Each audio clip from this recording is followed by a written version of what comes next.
Ano nangyayari? Rosemary! Tabi! Sumasobra ka na, ha? Sumasobra ka na, nagmamebak sa... Tigilan mo yan! Ha? Tigilan mo yan!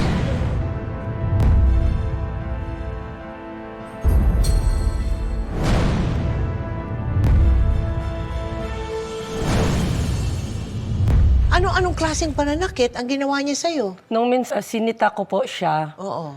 Inaano po niya, sininturon po niya ako hanggang nahataw yung ulo ko. Nawalan po ako ng malay.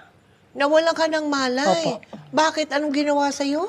Napalo po yung bakil yung ulo ko sa sinturon. Bakil ng Bakil sinturon? ng sinturon. Sinakluluhan ako ng kapitbahay namin. Ah. Dinala ako sa barangay. Oo. Magpa-blatter. Tapos, noon po, nagpahatid na po ako noon sa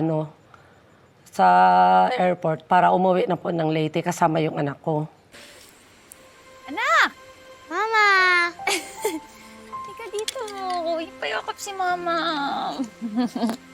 Kumusta? Kumusta ang eskwelahan mo? Okay lang po.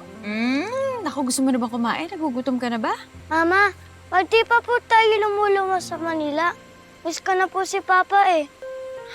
Anak, sorry pero kailangan natin iwan ng papa mo sa Maynila.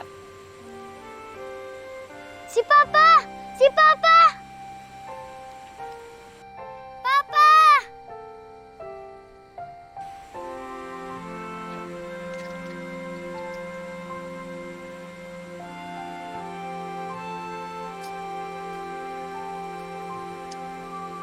Mahal, patawarin mo sana ako. Hindi ko kayang wala kayong dalawa sa buhay ko. Bigyan mo ako ng isa pang pagkakataon. Pangako ko sa'yo. Hindi na kita sasaktan.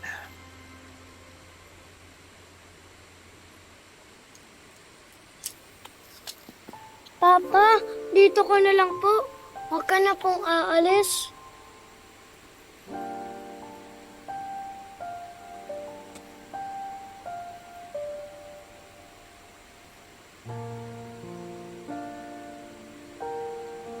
Simula na lang tayo ulit.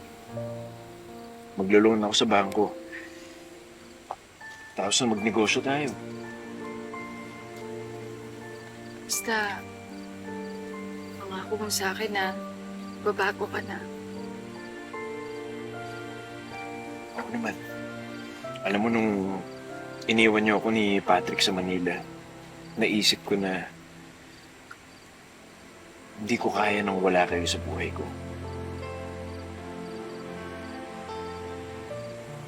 Nung nasaktan kita, nasaktan ko rin yung sarili ko.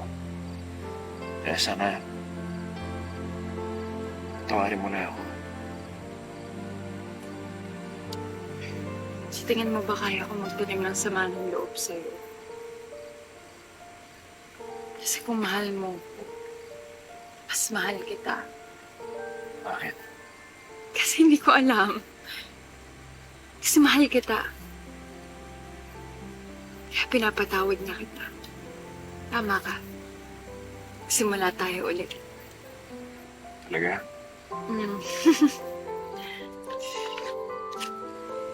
Para sa'yo. Salamat.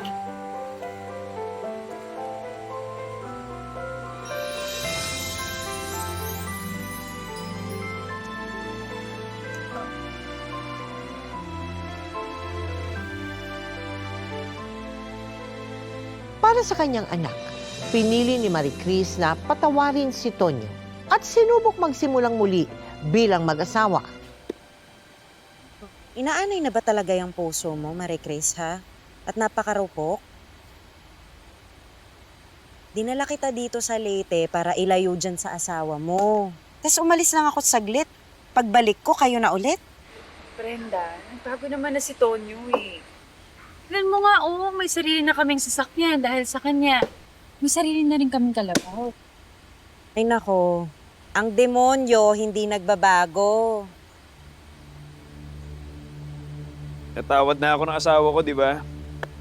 Muna akong siraan dyan. Hindi po kita sinisiraan. Pinapaalala ko lang po sa kanya yung ginawa mo sa kanya noon. Nagbago na nga yung tao, di ba? Huwag mo nang ibalik pa. No na, pwede bang tama na? Sa harap pa talaga kayo ng bata nag-aaway. May bata o naririnig kayo. Sige na, pagpasensyahan mo na lang. Paring Tonyo, ito na yung manok na pinalagaan mo. Ay, sige, Malaki sige. na. Salamat. Balik ko na sa'yo. Sige.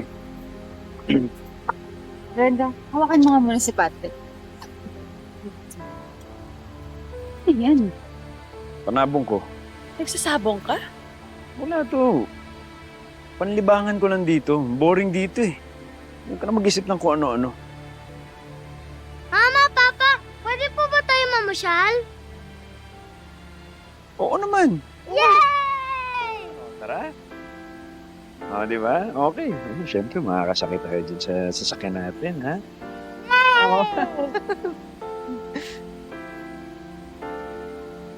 Okay.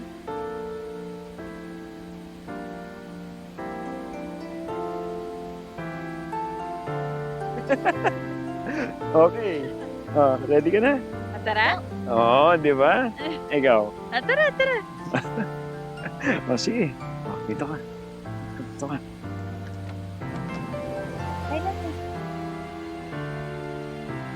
Dito tayo. Tandahan. Ha?